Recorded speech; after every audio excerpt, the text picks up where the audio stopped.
हम प्रेम को विस्मृत कर चुके हैं, हिंसापूर्वक जी रहे हैं। पड़ोसी से हिंसा, दोस्तों में भार, एक आगे बढ़ने की जिद, दूसरे को हराना चाहते हैं। पता नहीं किस दुनिया में जीते हैं।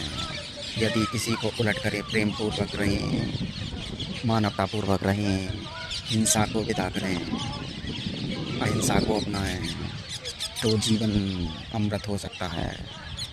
आप प्रयोग करके देखिए।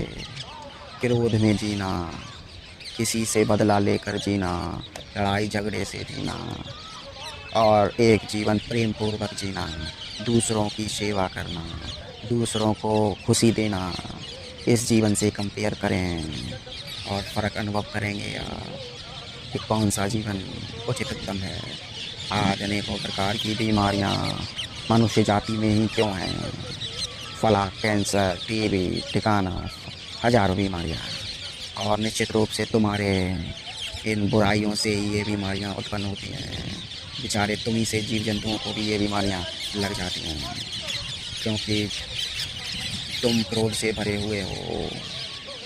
तुम्हारे संपर्क में आते ही जीव जंतुओं पर भी प्रभाव इसका पड़ता है।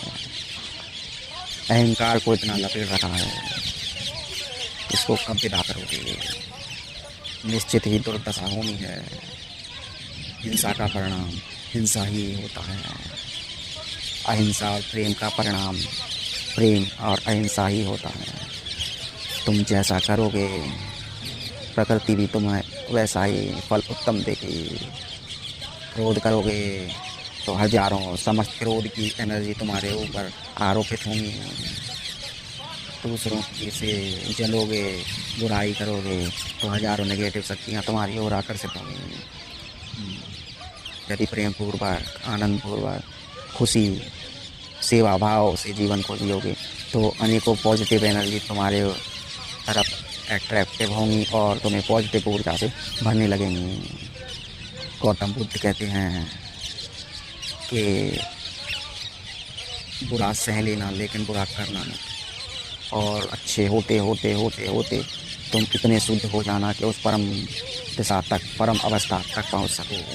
जो तुम्हारा आत्मस्वरूप है वो प्रेम का रूप है। तुम सेवा भाव, प्रेम पूर्वक इतना शुद्ध होते जाओ कि अपनी आत्मा में गमन कर सको। यदि हिंसा, व्यभिचार, अमानवता को अपनाओगे उतना ही अपनी आत्मा से दूर जाते जाओगे। हजारों प्रकार की समस्याओं में घिरे रहोगे, जीते जी नरक में रहोगे।